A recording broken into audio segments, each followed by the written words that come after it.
Tonight with a live look from Capitol Hill, where protesters have created a so-called autonomous zone just days after Seattle police boarded up and abandoned the East Precinct. The protesters insist everything is peaceful, but police say they are hearing about business owners facing extortion and intimidation. KOMO's Matt Markovich begins our team coverage. And Matt, have you seen what police are talking about there? We haven't. We've been basically here during the day, but we have not seen what happens here at night. Also, this is one of the barricades that surrounds on the zone. It's made up of some of the police barricades that have been surrounding the East Precinct, and this is the East Precinct intersection at 12th and Pine right down there. And you can see about several hundred people are having speeches and talking about what's been going on for the past 12 days. We have not seen police anywhere, but we have seen some unusual things.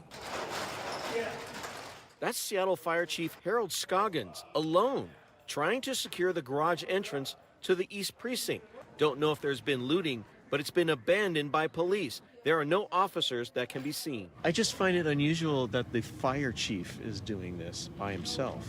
Well, we got a team. We're working through this, and there's some trust built, and I don't want to compromise the trust. It's a dance of trust now being played out in a 6-block area surrounding the empty precinct, renamed the Capitol Hill Autonomous Zone. Like, you look around, it's peaceful. Everyone's chill. Police say they're getting reports of armed people manning the checkpoints. And while Washington is an open carry state, there is no legal right for those arms to be used to intimidate community members. Operating a citizen checkpoint on a city street, says the SPD, is illegal.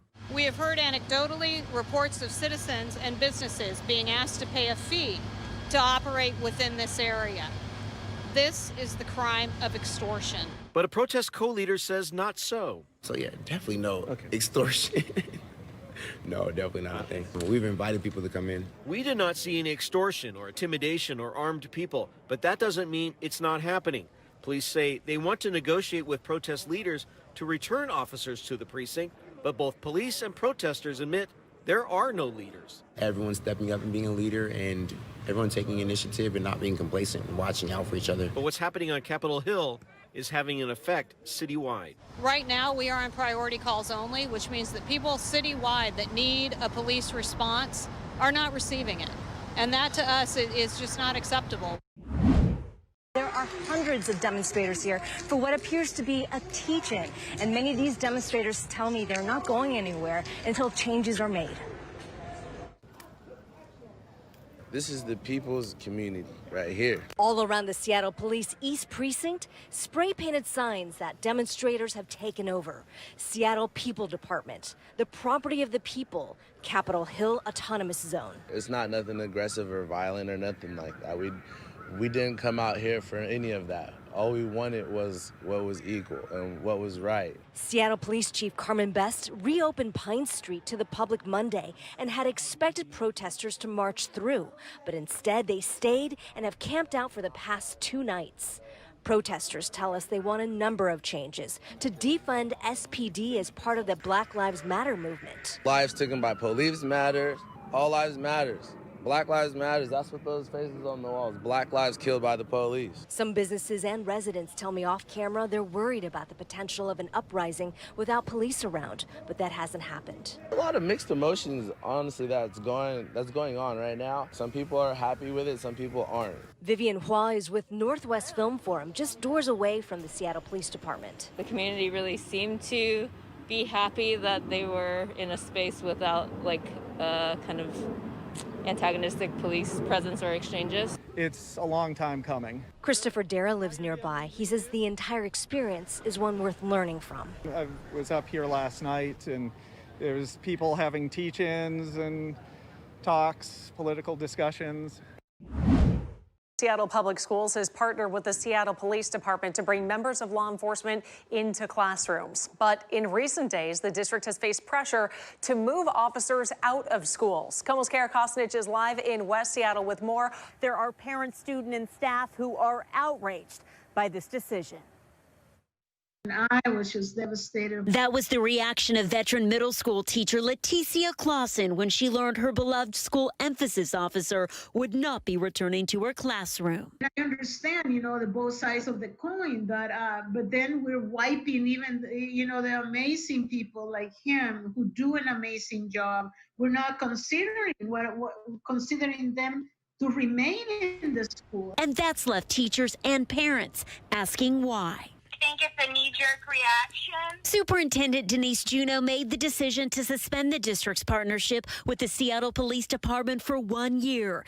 That means 1 school resource officer and 4 emphasis officers will no longer be working on campus. So until we can ensure that they're in alignment with us, they will not be in our schools except in emergencies. 4 middle schools and 1 high school will lose their officers. Not only did it disappoint me, I felt that I was going to disappoint many other students that looked up to him. Well, school emphasis officers are in uniform and armed. They do not provide enforcement at schools. They focus on violence prevention, gang resistance, truancy, and building relationships with kids. And in Mrs. Clausen's classroom, made a difference that's left a lasting impression on many students. I think the key component is making a great team with the officers that are placed in our schools. Ongoing protests across the U.S. are making it challenging for disease modelers to predict the spread of coronavirus. KOMO's Abby Oconee spoke to local experts on how they are considering the impact these demonstrations could have on COVID-19 cases. And Abby, you're joining us to explain. UW's Institute for Health Metrics and Evaluation is releasing new projections of COVID cases tomorrow.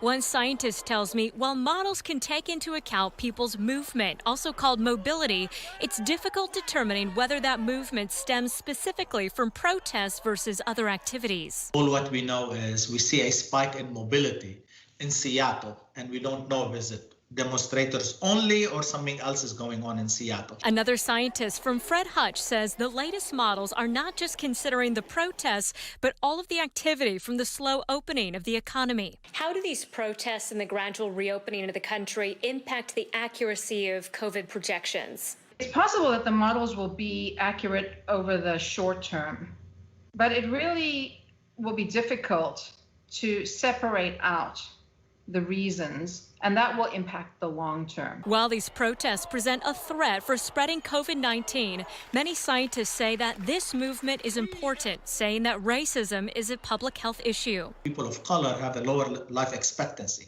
When you look at diseases, they have much more diseases. They have less access to medical care. They have less access to quality medical care.